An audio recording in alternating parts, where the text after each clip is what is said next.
What's going on, everybody? Welcome back to Matt Money. Welcome back to the channel. So today it is Christmas Eve, so Merry Christmas, Happy Holidays to you guys. If you haven't already, subscribe to our Passive Income Educator streaming channel. Giving up on the opportunity to win $500. You have a 1 in 800 chance to win that. I am struggling to say all these things. I don't know why. But yes, if you haven't already done that, please check out the link in the description. We will have the link over to Passive Income Educators tomorrow. For Christmas, we are giving away $500. 1 in 800 of you will win that.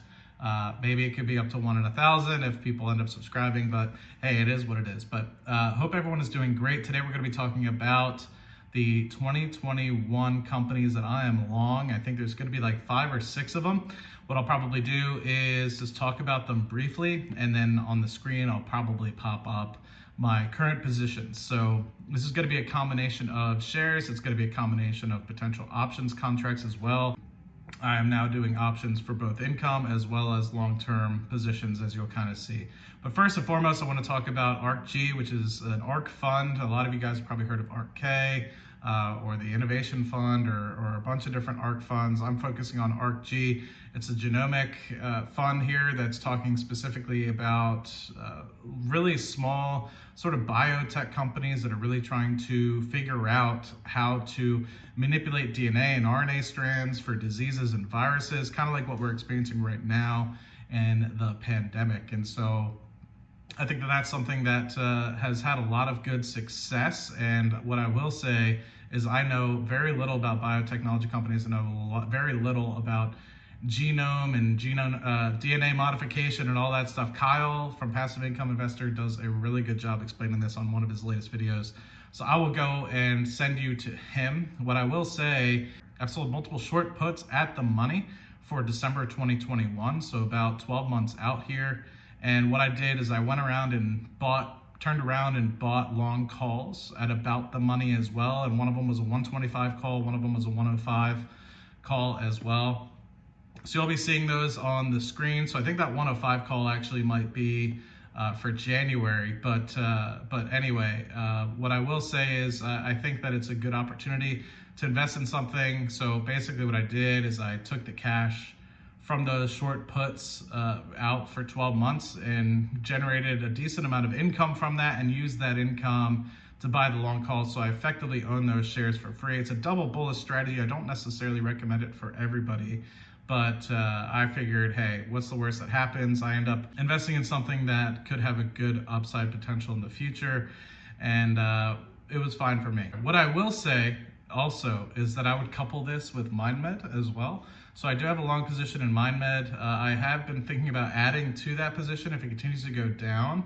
Last time I checked, it was at like the $3.10 US range. And so I do think that that's a good opportunity for folks that are looking for more of a psychedelic aspect of things rather than the DNA modification for diseases and viruses, kind of like what ARCG is kind of going for. So I do believe MindMed is a good one as well. But I do believe that some of you guys are chasing potentially with MindMed. I will say some of the folks in the group that we see in the WhatsApp group, and as well as other folks, are now seeing this massive run up, and then they'll see it drop down 20% over the course of a couple days, and get really shaky hands. And I think Kyle did a really good job explaining this one on his most recent video, where we saw a bunch of people starting to drop out. Now, of course, they made a decent amount of money. They've been in from the 30 cent, 40 cent range. But at the same time, this could potentially be something that goes on to be a $10 billion organization in the next couple of years once they start getting through some of these phase 2B and 3 trials here in the upcoming years. So I think that one's a good one to discuss. So we'll talk a little bit about that one in the future going into 2021. Let's just see what else. So I have 3 oil stocks that I'm long for in 2021. I have BP, Shell, which is RDSB. I've noticed that RDSA sells more like weekly options, which is actually really nice for those of you guys that are looking to generate income. And then I also have Exxon as well. And so what I've done is I have shares in all 3. So I think in BP I have 500 shares, in Shell I have 550 shares, in Exxon I have 350 shares.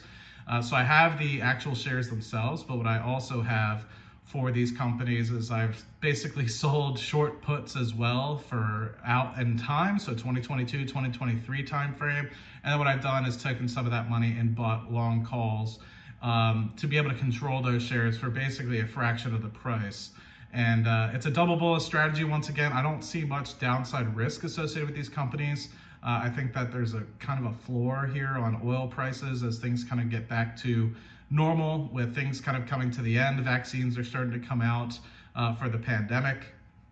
So I think what we'll see is we'll see demand start to pick back up. Granted, yes, here in North America as well as in Europe, we're still kind of going in the midst of the pandemic, but at the same time, I think we're at the tail end of this thing as vaccines start to come out. I definitely see the light at the end of the tunnel. Is it going to happen in a month, 2 months? I doubt it. I think it's still going to be a journey, a couple months, but yes, I see the light at the end of the tunnel. I see recovery of demand, something that happens in the second half of 2021, and thus oil prices will be supported because of that. So BP, Shell, Exxon, for those ones, I like those going into 2021. Let's see what else we have here. So Palantir, of course. So I have a bunch of different calls on Palantir, some for income, some for covered calls, some for a whole bunch of different reasons. But I like Palantir, obviously, going into 2021. I think there's going to see a lot of growth. I think we're going to see over 40% revenue growth in the company as well. I think that it's quite valued. It's quite richly valued here at $50 billion or so, or 45 or whatever. It's in that range, 45 to $50 billion. But I think going into 2021, we're going to see it really start to develop into a larger company and something that more and more folks are getting to use. So you see it starting to get a lot of contracts with governments, many governments, not just the US government, many governments across the world. You're seeing it start to get a lot of different industries. So I think they're up to 30 industries at this point where they're establishing contracts. And so, yeah, I obviously have 1,000 shares at a cost basis of $10. So I bought that on IPO day. For those of you guys that don't know, the company I work for actually owns a part of Palantir, and I've been working with them for the past 4 or 5 years. So I've used their software that they generated for our company for the past 4 or 5 years now. And so I really had a very strong stakeholdership in the organization. And so I was like, you know what, as soon as these guys go public, I met a lot of the guys that were basically helping start up the company, and really enjoyed working with them. And I thought that the way that they conducted business and they created software for our company is revolutionary just in our industry. So I'm sure looking at different industries and governments, it would be good as well. So I said, hey, I'm going to put some money into this. I wish I put more. So I have 1,000 shares at $10 cost basis. And then I've also been selling puts along the way because I'm long on the stock. So I have some that are now, late 2021, some in 2022, some in 2023. And I've basically gone and turned around and bought 1 or 2 longer calls, I think for the 2023 timeframe. For the 2023 timeframe. So I think I have a $25 call for 2023. I think that's 3 contracts, which is kind of small actually, now that I'm thinking about it.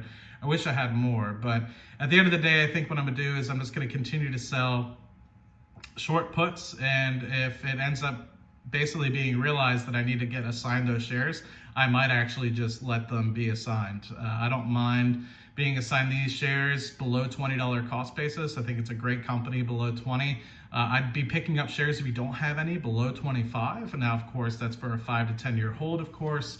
But if you don't have any shares below 25, I'd be looking to pick some up. But for somebody like myself that has a cost basis of 10 on 1,000 shares or more, I'd just be looking to add below 20 bucks for the long term again. So 5 to 10 years out.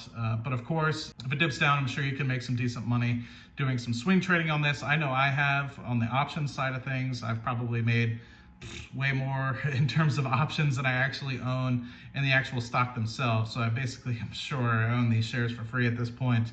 And I was just telling some people today, I mean, I have $4,600 on unrealized profits is kind of sitting in here, and I've been doing this and writing options against Palantir for the past, I guess, 3-4 months at this point. So I'm sure, if I were to just close out all those positions, I'd be realizing 4,600 bucks. My cost basis in those shares is 10,000, and I've closed out many contracts at this point on Palantir. So I'm going to be continued to be long on this company. If you don't have a position, I suggest you initiate one at the previously mentioned prices and for the previously mentioned time frame. Another one that I'm very bullish on, I have this in my Roth IRA as well as my individual brokerage account, is Virgin Galactic, so SPCE. I have 200 shares in my individual brokerage account, and I also have 100 shares in my Roth IRA.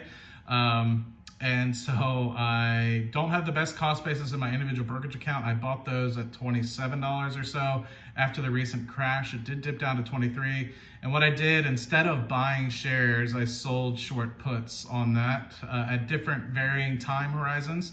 I don't mind picking up the shares at below 23 bucks, especially if I think it's going to be as big as I think it's going to be. So I just have literally anywhere between a $24 strike, $27 strike, a $30 strike out. And I also have a bunch of long calls at the $30 strike for the January 2023. So I think I sold a couple contracts short for puts on the 2023 $30 strike, and I turned around, took that money and bought long calls, because I think in 2 to 3 years, by the time we get a bunch of people starting to do commercial flights, Richard Branson comes out and actually ends up in space, and coupled with an additional announcement of additional spaceport, I think that this is going to be a no-brainer. And I think commercial flights for Virgin Galactic really up and running.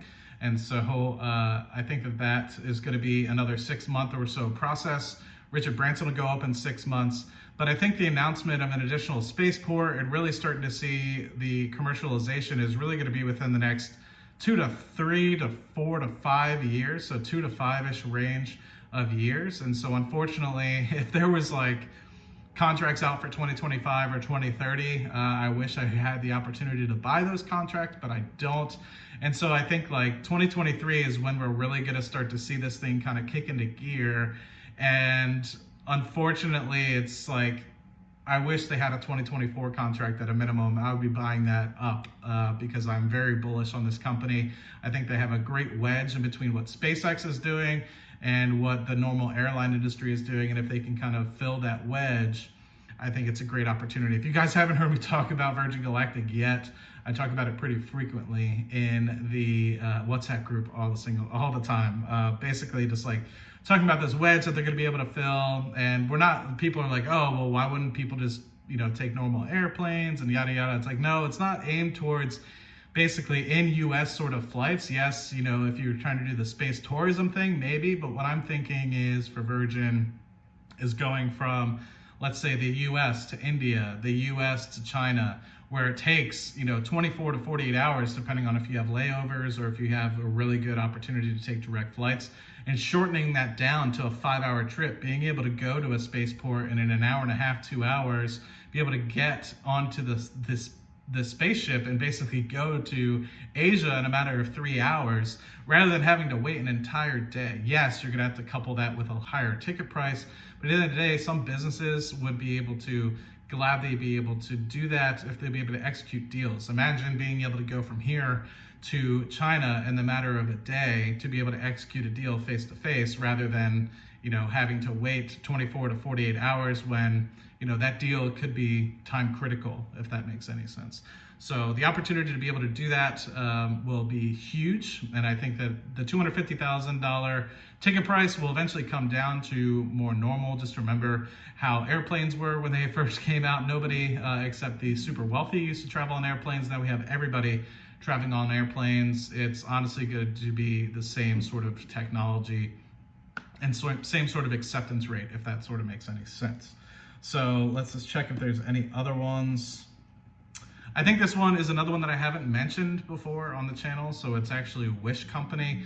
It's basically the cheap version of Amazon. I never have used it, but I think that there's a great opportunity for folks to establish great e-commerce sites for, say, the value buyer. Amazon is great, but the amount of times that I hear people saying like the amount of money I spend at Amazon and yada, yada, yada, you don't really hear people say the amount of money they spend at Walmart, right? So Yes, Walmart, of course, people spend a lot of money at Walmart, but the reason why Walmart is so big is because it's a great retailer for at cost. If you're able to even get something like a Wish, which is growing massively month over month and even year over year, that's a great opportunity for folks to be able to get in on a company that could have a decent market share, especially outside of the US as well.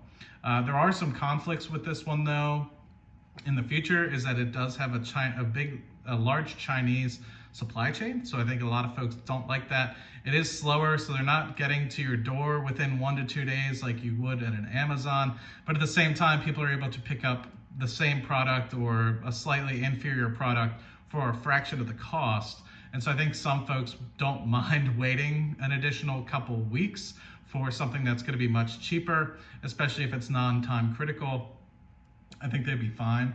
So I've established a 400 share position at about $23. And then I've also coupled that with some short puts for July 2021 at about $22.50. And I think I turned around and bought some calls at the $22.50 July 2021 timeframe as well. I think that once you get a couple earnings reports under this thing's belt and they see the year-over-year growth that this thing is generating and the fact that they have a large e-commerce platform starting up basically in Southeast Asia and a bunch of other different countries outside of the US, it's going to be a competitor with the Babas of the world, the Walmarts of the world, the Amazons of the world. And there's not just going to be only Amazon, there's not just going to only be Walmart online, there's not only going to be Target online. It's going to be just like we have for all these brick and mortar stores. You go down the street, you'll see a bunch of different brick and mortar stores. And I think that right now it only has a $2 billion run rate in terms of revenue. The fact that it has such a stronghold and such a large mobile presence and across a bunch of different countries across the world is going to continue to grow year over year. And I think that right now it's, I think, at a $13 to $10 billion valuation because it has gone down in share price a little bit. You have an opportunity to own something at a price to sales of say 5 times. Amazon is trading about the same. If it's able to continue to increase its sort of run rate by about 40% year on year, expect for the next couple of years to be running at about a 40% gain year over year. That's just a kind of rough estimate. I think that in the next couple of years, this could be a $40, $50 billion company. And I'd be willing to continue to invest in it if the share price stays down over the next couple of years. That's not to say that I'm not long on Amazon. I also have Amazon as well. I have about 2 shares, hopefully get up to 3 shares, but the only way I buy Amazon is by you guys watching my videos. So much appreciated with that. Every time I get a paycheck from Google, I immediately take that and put it into Amazon shares. That's not to say I don't have Google shares either, I do, but I'm very long in the e-commerce sense of things. I like Amazon. I think of Amazon almost as the Whole Foods of the e-commerce world, or the Costco almost of the e-commerce world. It's more of a superior product. So you do have the people that are like very much into BJ's, which is a little bit less premium than say a Costco or a Whole Foods. And that's why I like Amazon. It has a great brand recognition. It has great quality products most of the time. They have great customer service. They ship very well. So I am long on Amazon as well, but that's not one of the focus points of this one. This one's more so looking towards value that you can look at. So value for growth stocks. I think growth is going to be a much more explosive company than Amazon in the future. And I still believe Amazon will grow a 40-50% rate, but I think it's somewhat fully valued in terms of what you're looking at for 1 to 2 years. I think it's still cheaply valued if you're looking 5 to 10 years down the road for Amazon. But for Wish, I think that currently it is cheaply valued, and I think that it can grow into a valuation of at least $20 billion before it starts to get more, I guess, richly valued. And I think that it will continue to grow to a $40-50 billion company the next time you really talk about it with you and me. So hopefully that helps. That's a good list there, I think, of good companies. That's a good list there for companies that I'd be looking forward to 2021. I may have missed 1 or 2. Hopefully I didn't, but I immediately see ARCG to be a good company, or ETF rather, to invest in. I see MindMed to be a good one as well. Those are kind of coupled together, in my opinion. You have the 3 oil stocks that I mentioned. You have the BP, Shells, and Exxons of the world that I think are going to continue to outperform in 2021. Oil demand recovery going into 2021, which will put a floor on the oil price. And then I think that you'll also see Wish end up being a great company as well. And Virgin Galactic is definitely one to look out for. It does have its risks on it, as so does Wish, but Virgin Galactic also has its risks on it associated with being able to get approval for commercial flights and Richard Branson being up in space. Once I think that that happens, I think it's lights out for this company. I think that being able to get it below 30 bucks a share will be a stretch after Branson gets up into space and once they start initiating commercial space travel. And once they announce a second or third or fourth spaceport, it's done. I think you're not going to be able to get in below 40 bucks at that point.